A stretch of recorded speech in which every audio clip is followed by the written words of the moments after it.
Hello, everybody, and welcome to episode 9 of the Burgh Breakdown. I'm your host, Nick Belsky, and we have a little bit of a chopped up episode for you here today because, as you can tell, not recording at the typical home studio, actually on vacation to talk a little bit of Pirates, a little bit of Penguins. But before we get into that, we had a really fun interview with All Steelers Talks Noah Strackbein, looking ahead to this Thursday's preseason opener between the Steelers and the Green Bay Packers. Let's give that a listen. Welcome back to the Burgh Breakdown, episode 9, as we welcome on Noah Strackbein, site publisher for Steelers on SI, host of All Steelers Talk, also host of the Steelers Collective, and potentially trying to get you to click on a link in your Instagram DMs. Do not do it. That is a scam. But Noah, outside of that, how you been doing? I've been doing great. You want to know what's the best part of the Instagram thing? And I apologize to anybody who clicked on that link, as I was hacked everywhere, is maybe 4 hours beforehand, I texted my family group chat that Mr. Beast's PR people hit me up because of a story I wrote, and that they were going to send me some pictures to use, and maybe we were going to collaborate on something. And I was so excited. And then everybody in the world texted me that Mr. Beast is trying to sell me something on my Instagram. So shout out. I don't know Mr. Beast still. And I apologize to everybody who clicked. So unfortunately, he is not Mr. Beast adjacent, but he is Pittsburgh Steelers adjacent. So I'm excited to talk to you about what you've seen in Latrobe. It's been a very interesting camp so far, and it's only going to get even better as preseason games start to roll around. But I think the biggest storyline is the head coach. I mean, this is the first training camp since you started covering the team that Mike Tomlin is not the head coach. What are the biggest differences that you've noticed so far as Mike McCarthy starts to put his fingerprints all over this organization? Dude, it is insane how big of a difference it is. It's the craziest thing. It's the most extreme difference you could imagine. It's so organized. It's so detail oriented. Like the structure of this practice, it honestly gives you like high school and college vibes, which I think people take the wrong way, but I wouldn't. Like it's so down to the second that everybody involved just constantly is moving, is constantly doing something. The energy's always up. And then at the same time, like it's so detail oriented and it keeps the energy high, but it does it in such a different way. Everybody was worried about the tackling thing, right? Like Mike Tomlin, most physical head coach ever. Like this guy, when the CBA was saying, don't be hitting anybody, he was out here like, hey, how many concussions can we give out before 4 p.m. I mean, we're be honest, we've been to training camp. Like we've seen the horror stories of Mike Tomlin and these training camps.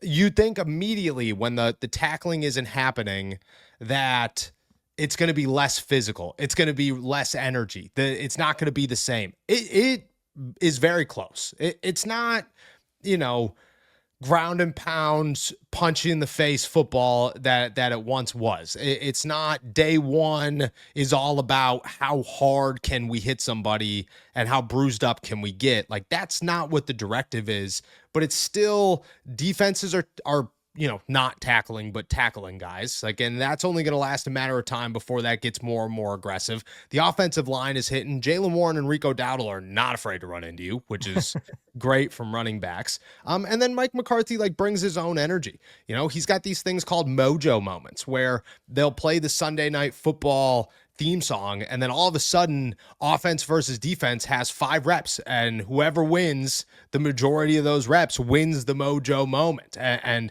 it's it's all out. That's it. Like that's how hard can you go in those moments to try to win. And everybody's on the line. Like one rep it'll be Aaron, one rep it'll be Drew, one rep it'll be Will, and it'll be the backups, and like the energy's still high. So it is drastically different. It is a completely new training camp.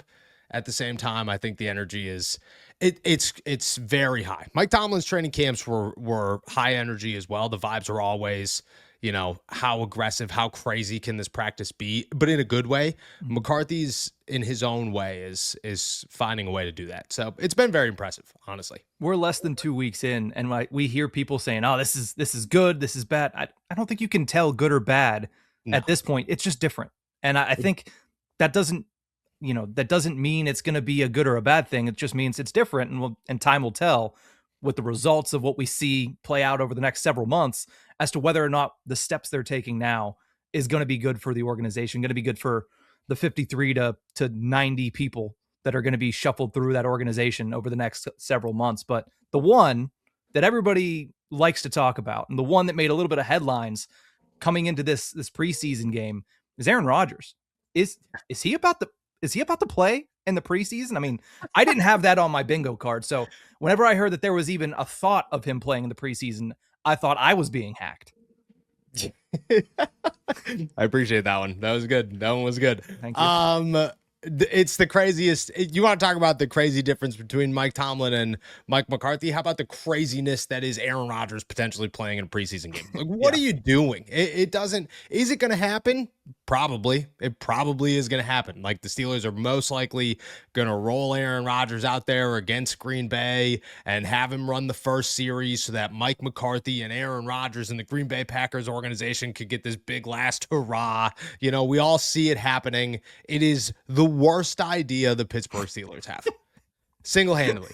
In what world does a 42-year-old quarterback need to play in a preseason game? In what world does the smartest football player I've ever met in my entire life, I'm sure a lot of other people would agree that it's the smartest football player they've ever met in their life, have to accommodate himself to an offense that he ran for a decade? It doesn't make any sense. You can't make it make sense. If Mike McCarthy walks out next week and says, or whenever before this game, and says, Aaron's going to play because we want that magical moment, you know what? Okay, I don't agree with it, but I got it. If you walk out there and say anything else, it's about gaining a connection with your guys. It's about accommodating yourself to the playbook, whatever it is. That doesn't make any sense. He's 42 years old. He's had a year with a lot of these guys already. He spent a decade in this offense. He told Brian McFadden yesterday or 2 days ago or something like that, that the reason he came back is because he didn't want to relearn an offense and that he knows this offense. So you don't need it. Will it happen? Yes. Is it a bad idea? Yes, it's all around a bad idea. Well, let's leave that quarterback conversation in the dust and kind of look a little bit forward to the rest of the quarterbacks at camp, because I know personally that no one loves following a quarterback camp battle more than you. That notepad, I'm sure, has a lot of dash marks. It's It pretty has crazy. completion percentages. It has touchdown totals. I'm sure it has a lot in there. So what has been your read of the quarterbacks not named Aaron Rodgers in Latrobe? I don't think everybody listening to this podcast understands how much time we've spent together over the years. Probably not. because they're good, man. It's spot on. I miss this truly. My impersonation of this quarterback battle is so different from everybody else's. It feels like the hype right now is around Drew Aller and that he's like the guy. He's very exciting to watch. He's not QB2 obviously, but he looks better than Will Howard, and Will Howard doesn't look that great, and therefore Mason Rudolph's QB2. Like, yeah, Mason Rudolph is QB2 right now. There's no denying that. And Drew Aller has had some very impressive moments, definitely. He's zipping that ball in there. He has the crazy arm strength. He's making good throws. His footwork is still ridiculous. It's atrocious at times. And Mike McCarthy was very honest about that early in this process, about, like, there are a lot of things you got to fix in the quarterback school with Will and Drew, and footwork is the biggest one. So you didn't expect it to, or expect him to be good in that area. At the same time, when he showed up for rookie minicamp, I'm not exaggerating. And I think personally, he probably feels the same way. I've never seen a quarterback play worse football than Drew Aller in rookie minicamp because they like broke him down. They just said, "Hey, we're gonna rip you apart. We're gonna." I called it the Frankenstein quarterback. You know, they were just rebuilding him, and you saw it. You saw how much he was struggling. You saw how much he was thinking through everything. All of that's gone. Now he's got to work on the footwork, but the crazy arm was never what Drew Aller's weakness was. The weakness was always what he does in games and the decision that he's making. Will Howard, on the other hand, was always the guy that was cool, calm, and collected, but he didn't have a great arm. That was always his fault. And I think Will Howard has put on a pretty good show of throwing decent footballs. You know, he's attacking the middle of the field. He's putting the ball into tight windows. Yeah, he's throwing an interception or two. So was Aaron Rodgers. So to me, like, that's not what I'm judging here. I'm judging about how you're looking and how you're processing and the risks that you're taking. And I think Will Howard all around has done a pretty good job there. Mason looks exactly like Mason's looked for the last 10 years. So Yeah. I truly don't think I think it's still Will versus Will. Like, can he win the battle? I don't know if he's going to, you know, but I've been more impressed with them than I think most people have. And if it means anything, like there have been twice this camp where, you know, Mason fumbled a snap and then Mason threw an interception. And both times immediately afterwards, Will Howard goes in to replace Mason Rudolph. Nobody else gets changed, just the quarterbacks. Just as if somebody was to false start, you know, or drop a bad pass or whatever, and you get subbed out immediately.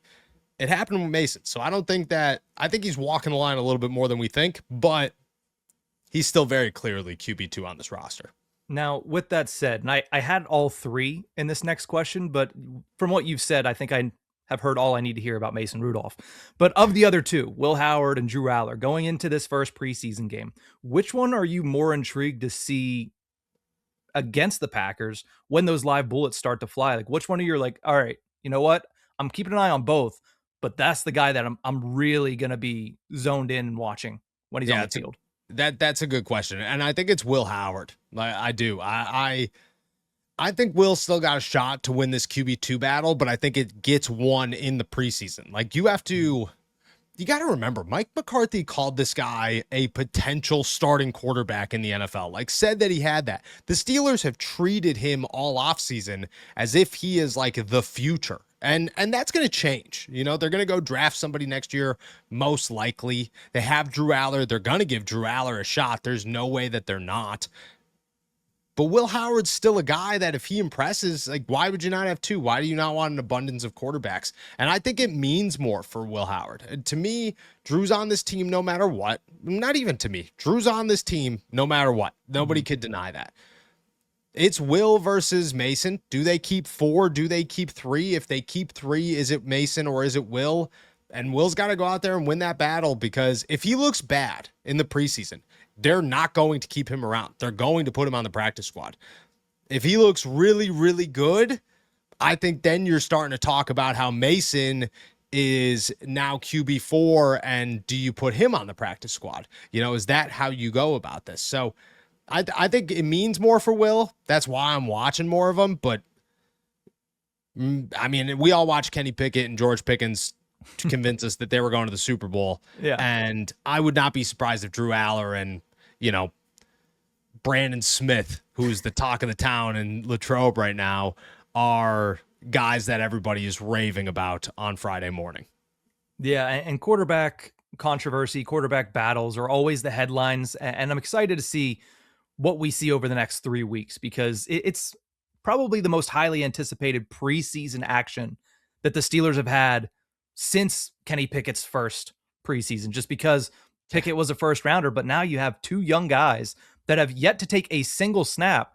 And I think it makes it even more interesting that one's an Ohio State guy, one's a Penn State guy, and the Pitt guy was the one that didn't work out last time. So it has the entire fan base in shambles. So it should be a lot of fun to watch play out over the next 3 weeks. And I'm really excited just to sit back and enjoy young quarterback play in a true competition with each other. I think it's going to make them both better in the end. But speaking of young players, a name that has started to emerge quickly since the pads went on is first round pick Maxi Honachor.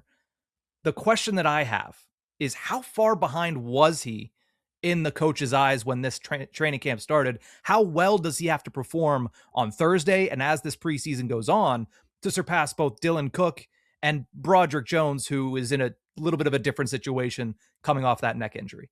Yeah, so Broderick is, I think, a little bit. I don't think he's involved in this competition. And the reason I say He's that light. is the Steelers, he's light for sure. He's way too small of a offense. He looks like a tight end. You know, he's significantly smaller than Darnell Washington. But Mhm. the Steelers break practice up into two fields, and it's almost like the varsity and the JV.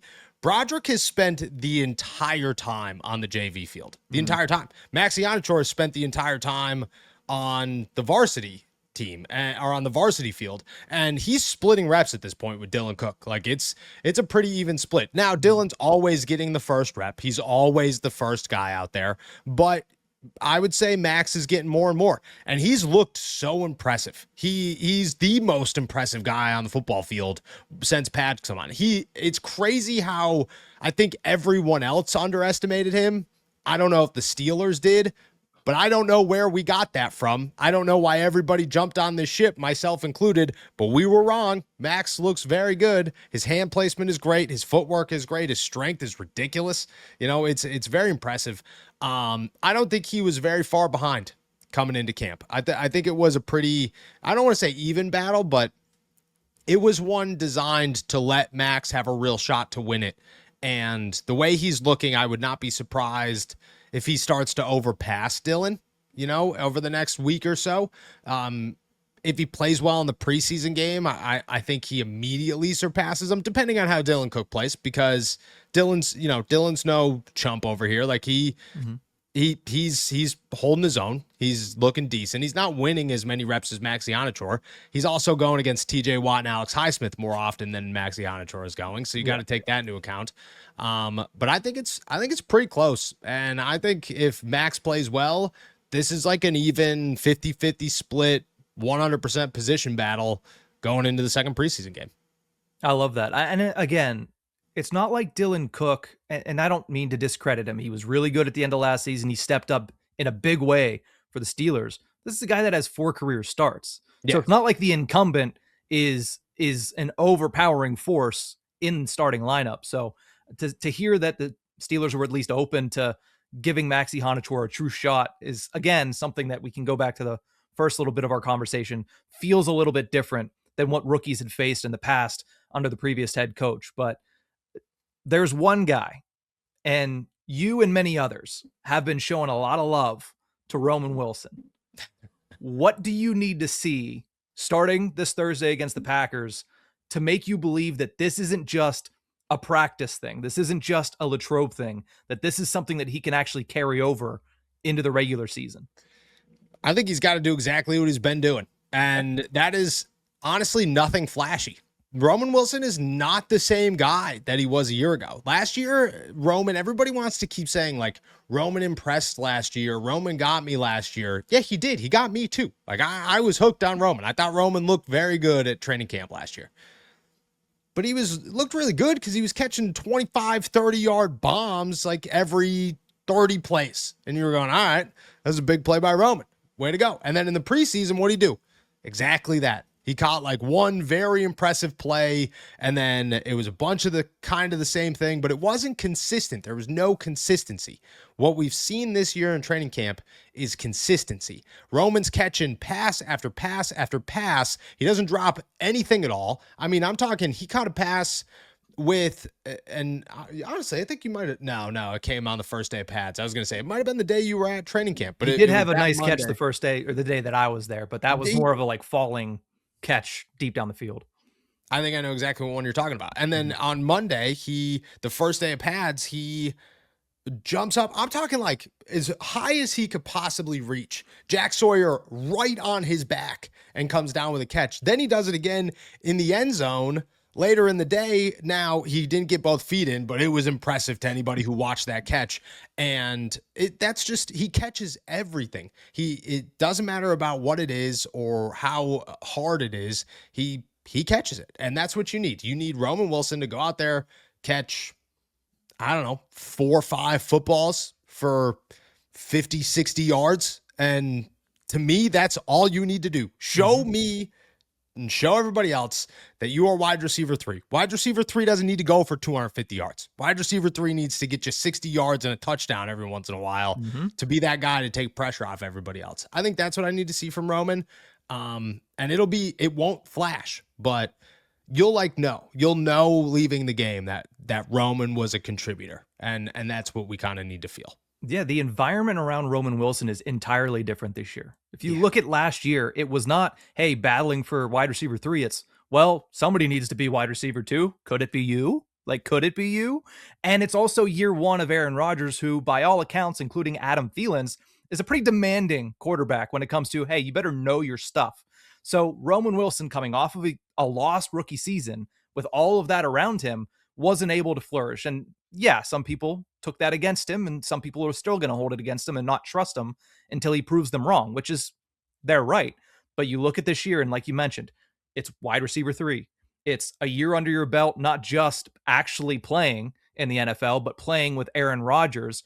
And it's just the knowledge of, okay, this is what it's going to take for me to succeed. And I think you add in the fact that you have an offensive minded head coach in Mike McCarthy. This is a guy that was a national champion with Michigan. So I'm excited to see and hoping that he can be that wide receiver 3, because then your depth gets even better, because it's not like Jeremy Bernard has not been good in camp. It's just he hasn't been as good as Roman Wilson. So the Steelers might all of a sudden have a wide receiver room, which we were praying for when I worked over with you at All Steelers Talk. So now you guys get to revel in it. And I'm excited to see it. I'm excited to hear you guys talk about it. But as much as I've enjoyed this conversation, I do have to close it out with this one. The Steelers open this preseason slate Thursday against Green Bay. They open it at Acrisure Stadium. There's going to be pomp. There's going to be circumstance. It's probably the most highly anticipated preseason game the Steelers have had in quite some time. Is there something or someone that we haven't talked about that you're going to be locked into that Thursday night against Green Bay? Oh, that's a very good question. I'll give you one on both sides of the football. Okay. Okay. So for the offensive side of the football, Caleb Johnson. I Mm, don't think we're spending enough time talking about Caleb Johnson because I don't think there's much to talk about. But that guy right now is running back 3.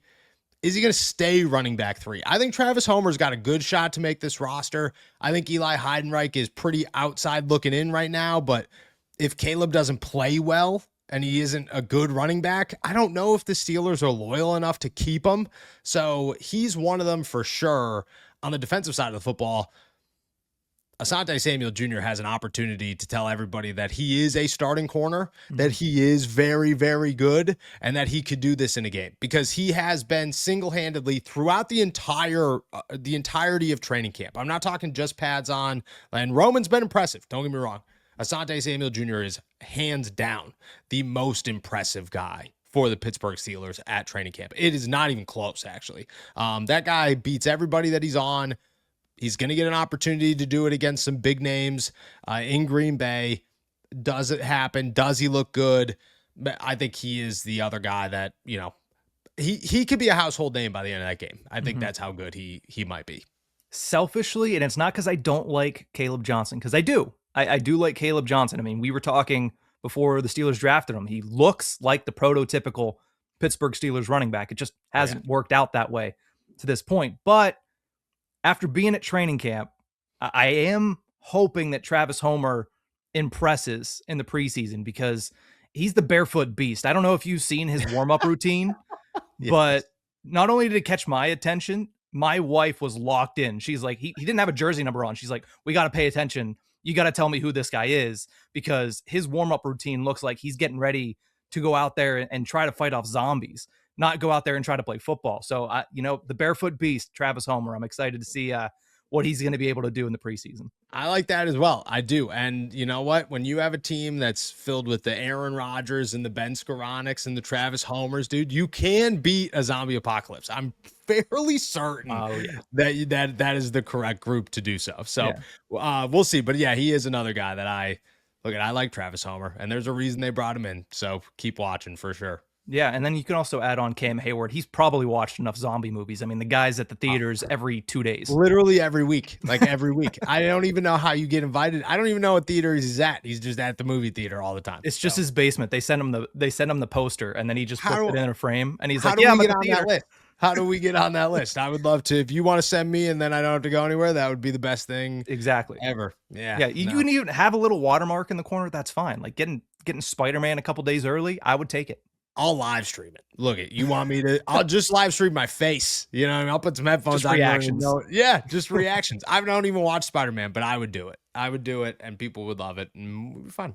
You know? Well, looking forward to the first preseason game of 2026, and also looking forward to your coverage all season long at Steelers on SI, at All Steelers Talk, and of course at the Steelers Collective as well. Noah, I can't thank you enough for joining me and breaking down Steelers training camp and getting ready for preseason football. I'm so excited that it's back. Me too. And it's an honor as always. It's great to be on. Another huge thank you goes out to Noah Strackbein for joining the show and helping me kind of piece together a really good episode here, despite the fact that I am pretty much handcuffed based on where I'm at when it comes to keeping track of the Pittsburgh Steelers and their training camp. So appreciate him joining and giving his insight on what we can expect this Thursday night. But let's move over to the Pittsburgh Pirates really quickly, because I think saying it's been disappointing since the All-Star break would be a vast understatement. 6 straight series losses for the Pittsburgh Pirates going into this week's matchup against the Miami Marlins. The last time they won a series was the first series back from the All-Star break against the Cleveland Guardians. And really, it feels like they're starting to run out of time and fall way behind when it comes to the National League wildcard picture. I mean, 5.5 games back as we stand here today, 5 teams that they now need to jump to get back into a playoff spot. And it just 2 weeks ago, it felt like they were getting ready to do something that we haven't seen in over a decade, and that's push to a playoff spot like they did back in 2015. Now, here's the thing.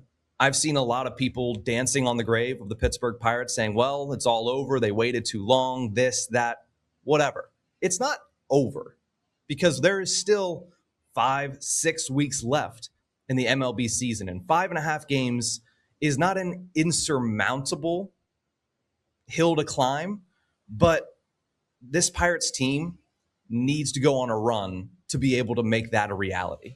Every playoff team seemingly has one. We saw it this year with the Boston Red Sox to a crazy degree with how they were able to win 15 consecutive games and go from last place to becoming a playoff team, or at least holding a playoff spot.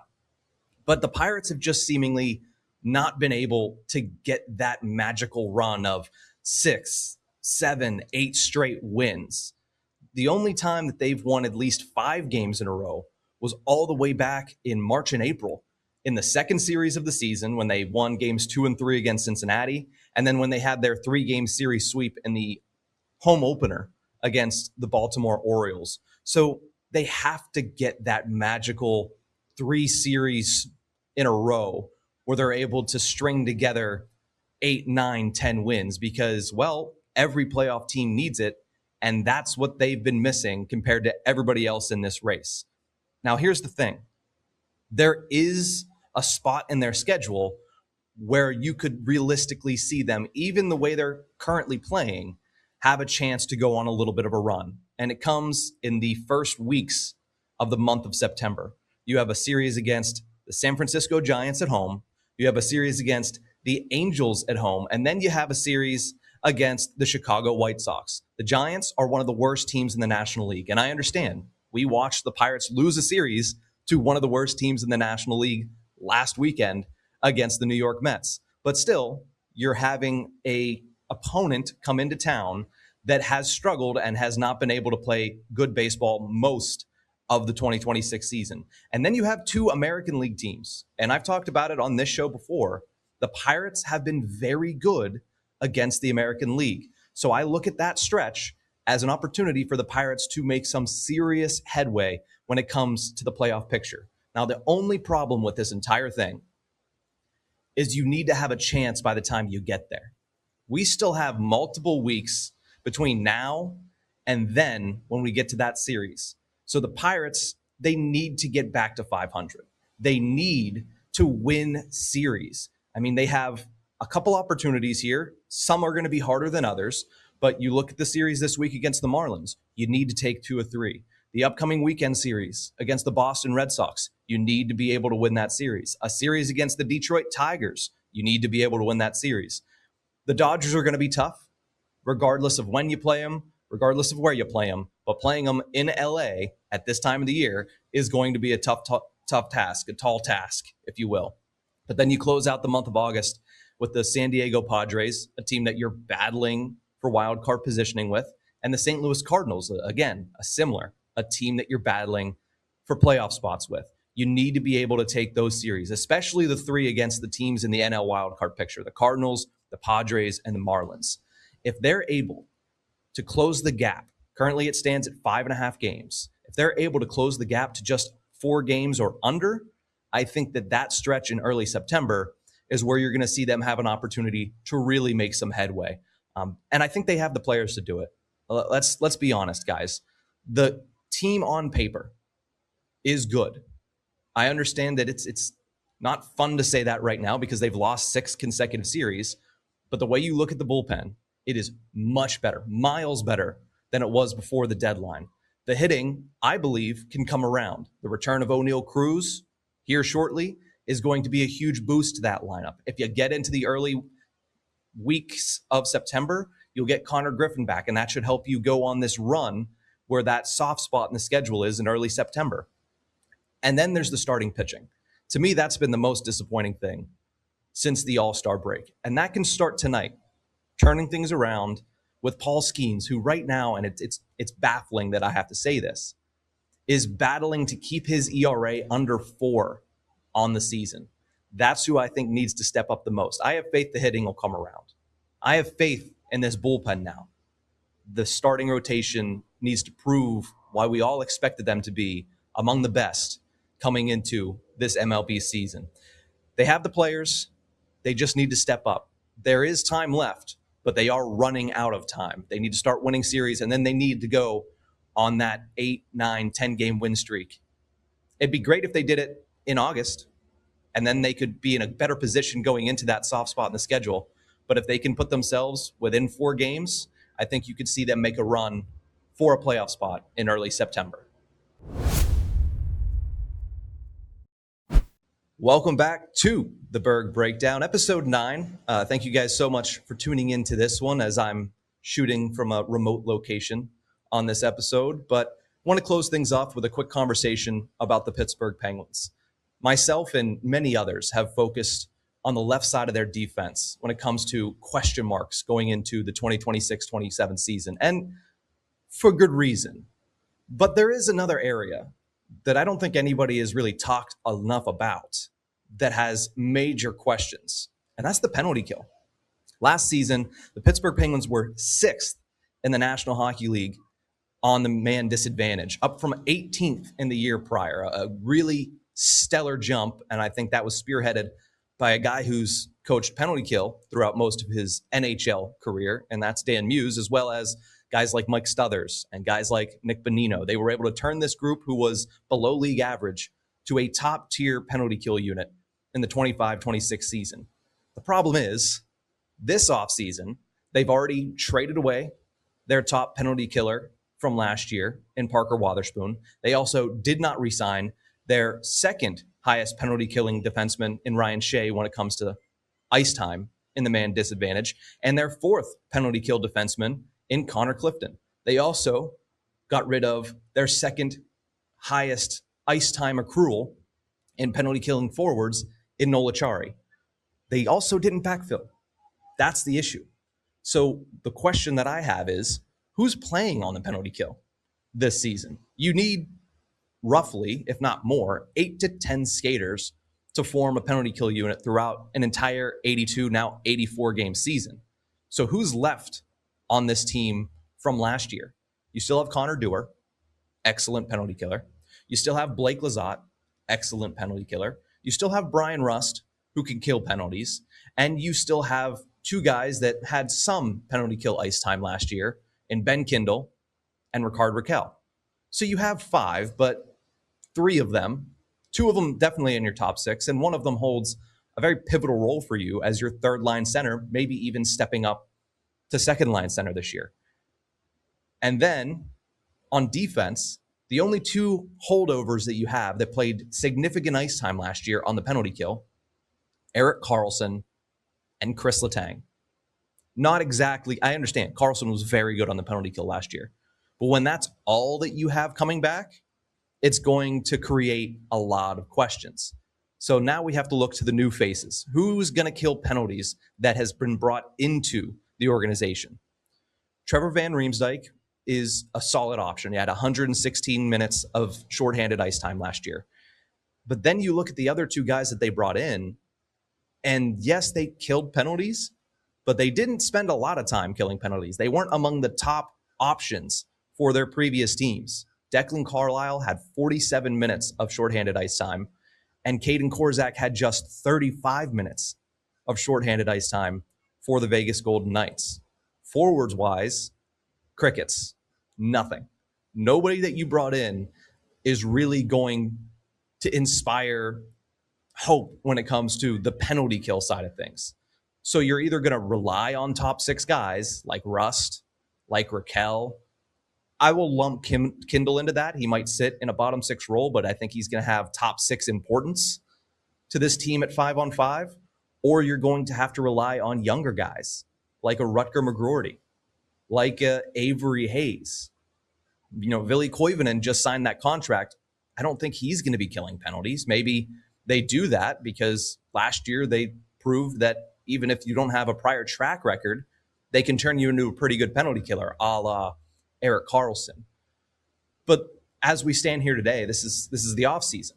So we bring up what we're questionable about. And to me, a big question is who is going to kill penalties for this Penguins team? You have your main stalwarts on the forward side, and Dewar and Lizotte, and yes, Brian Rust. Defensively, though, who's going to lead that charge? Who's going to fill Parker Wotherspoon's role? Who's going to fill Ryan Shea's role? It's a huge question. And I'll just say this to close things out. Mike Stothers, Nick Bonino, and Dan Muse have their work cut out for them. So it's going to be interesting to see when training camp begins who ends up being on those first and second penalty kill units for the Pittsburgh Penguins.